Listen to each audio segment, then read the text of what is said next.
Сәлем достар, арнаға қош келдіңіздер. Алдағы видеоларды жіберіп алмас үшін тіркеліп алыңыз.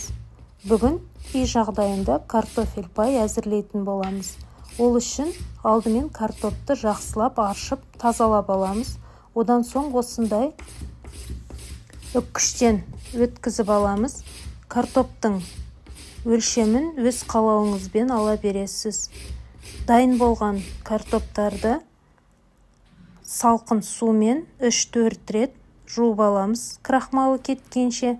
Одан соң қағаз сүлгіге жайып, үстінен осылай тағы да бастырып аламыз. Құрғағанша тағы да 10-15 минутқа жайып қоямыз. Енді қызып тұрған майға салып, қызарғанша қуырып аламыз. Үй жағдайында дайындалған картофель пайымыз өте дәмді болып шығады. Видео ұнаған болса, арнаға тіркеліп алыңыз. Лайк басып, комментарий қалдырыңыз. Назарларыңызға рахмет.